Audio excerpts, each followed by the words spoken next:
I got inspired by Scribble and decided to make a game like it. But I wanted people to have like way more features than Scribble and have some kind of template to draw on. First thing I did was to copy the code of line inter from the internet because understanding the code was just beyond me. After getting the most basic thing of this game out of the way, I made this fancy looking color box just like the ones in Photoshop and Blender. Then I decided to make the position of the color box static for some reason. For this I had to remake the entire template in Photoshop. I also made the canvas loaded with features so that you could select the brush color with not only hex values but also from the RGB values. I then took this funky looking logo of the game and then made a button template out of it. Hmm. This part I wish I never come across, but somehow both my games till date have been multiplayer for some reason. This time I decided to use some hosting service instead of the free tier of Photon. There were a lot of dedicated server hosting platforms available, but the most convincing one seemed to be Playflow. The prices seemed to be very reasonable and had a developing community around it, which was really helpful. Then comes deciding the transport to be used. I went from using Fishnet to using Mirror to using Fishnet to again using Mirror to finally settling on Fishnet. I wasn't planning to play merry-go-round with this, but I had to.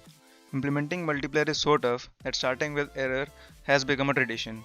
Finally, after spending days and days of multiplayer coding and server testing, I was able to connect the client with the server. This multiplayer part costed me one of my two brain cells, and so I decided to do some easy stuff. I made this beautiful home screen where Roblox characters keep floating and floating till they reach a point, which resets their position and they start floating again. I then locally tested the multiplayer code by setting up multiple instances of the game, which is not a good idea if your game is going to be WebGL based. Just keep that in mind. Instances kept on disconnecting on their own for no apparent reason, and the reason turned out to be that the instances were using the same IP as they were running on the same browser, and this was causing problems in the server to relay packets. I had much difficulty in figuring out the working of canvas and other 2D components, like how to have one image appear over the other. This was mainly because it was my first 2D game, not that I have made multiple games before. I had to work a lot for implementing the multiplayer setup. This was because neither Playflow nor Fishnet came with an inbuilt lobby system just like the one we have in Photon. This made it incredibly difficult to manage the RPCs. Every logic had to be implemented from scratch and it became more challenging as the game was supposed to run on a browser on all types of devices. I made a soundbar for the background music and the timer that I had added. Unity won't let me use a default device keyboard for the WebGL platforms, so I had to implement a virtual keyboard using this Unity package created by a legend. This game is supposed to be based on a voting system to decide the winner. A lobby of people would battle it out in a total of 7 rounds. In every round, everyone in the lobby would be given the same template to draw over. After the time runs out, people get to vote for the one they think is the best. And no, you cannot vote for yourself. Every vote is worth 50 points.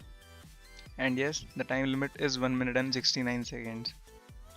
The votes for all the 7 rounds are totaled up and the winner is then decided. There were a lot of blockages while developing this game, mostly in the multiplayer part as I was using both the transport and hosting services for the first time. The most difficult thing turned out to be the sending of images over the network. For some reason, Fishnet was not able to send strings of extremely long lengths. Although Fishnet should break down the large packets and send them as multiple small packets. I tried to find some alternative to this, but nothing seemed to be promising. At last I came across the Firebase, which is a database platform by Google. I keep track of each player's lobby ID and after every round, I convert the resultant image into string and upload it to Firebase, which is in turn downloaded by everyone for being displayed on the voting screen. After every round, I delete all the strings for the previous rounds and in this way we won't run out of storage on the database. For the templates, I added some line art images generated using DALI, made by the same company as ChatGPT. I then uploaded the game on itch.io and it is free to play and there is no player limit. You can find the game's link in the description box.